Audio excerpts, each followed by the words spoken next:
मातंगी भुवनेश्वरी च बगला धूमावती च भैरवी तारा छिन्न यशोदरा भगवती श्यामा रमा सुंदरी दातुं न प्रभवन्ति वाञ्छितफलं यस्य प्रसादं विना वन्दे त्वं शिवरूपिणीं निजगुरुं सर्वार्थसिद्धिप्रदां।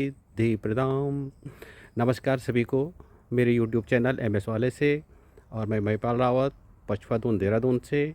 मैं आज आपको ले चलता हूँ माँ के दरबार में। इस पूरी दुनिया में माँ तो एक ही होती है, उसका अलग अलग नाम हो सकता है, अलग अलग उसकी जगह हो सकती है, लेकिन माँ एक ही होती है। वही जगदम्बा है, वही शिव रूपिणी है, वही शांति प्रिया है, वही दक्षिण काली है, और वही कुष्मांडा है। तो हम आपको ले चलते हैं डांगी गांव की माँ शाकंभरी के दरबार में। ग्राम सभा डांगी और माता शाकंभरी का मंदिर। और आज हम आ रखे माता शाकंभरी के मंदिर में। जयंती मंगला काली भद्रकाली कपालिनी दुर्गा क्षमा शिवा दात्री स्वाहा सुधा नमस्ते। और ये माता जी का मंदिर, मैं इसके अंदर का दृश्य आपको दिखाऊं।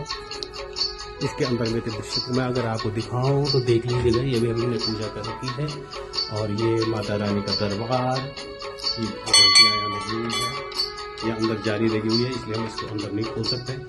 लेकिन माता रानी का एक हल्का सा चित्र आप देख रहे हैं यहाँ पर। इधर से माता रानी की पुरानी मूर्ति, और इधर से कई अन्य मूर्तियाँ यहाँ पर जो आदिकाल से यहाँ पर है वो विराजमान है। ये आपका दान पेटी।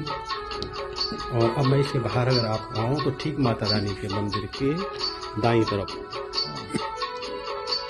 ये देख लीजिएगा, ये पांडवों के बाण यहाँ रखे हुए हैं। भीम की गदा, अर्जुन की बाण, धनुष, और इसके अलावा सहदेव की पाटी, और ये सारे बाण। और जब पांडव नृत्य होता है तो ये बाण यहाँ से निकलते हैं। विधिवत पूजा अर्चना के बाद ये बाण जो है पांडव चौक में जाते हैं, और फिर पांडव नृत्य वहाँ पर लगभग 1-1.5 महीने का होता है। आगे से मैं अगर आपको दिखाऊं तो ये गांव के सबसे ऊपर में ये मंदिर है, और इधर से ये गांव का दृश्य अगर आप देखेंगे तो ये गांव नई बात नहीं आ रहा पूरा का पूरा गांव जो है ये डांगी है। वो जो है इस गांव के ऊपर से आसपास इतने पेड़ हैं, ये गांव ऐसा लगता है कि गांव नहीं, ये कोई मिलिट्री छावनी है।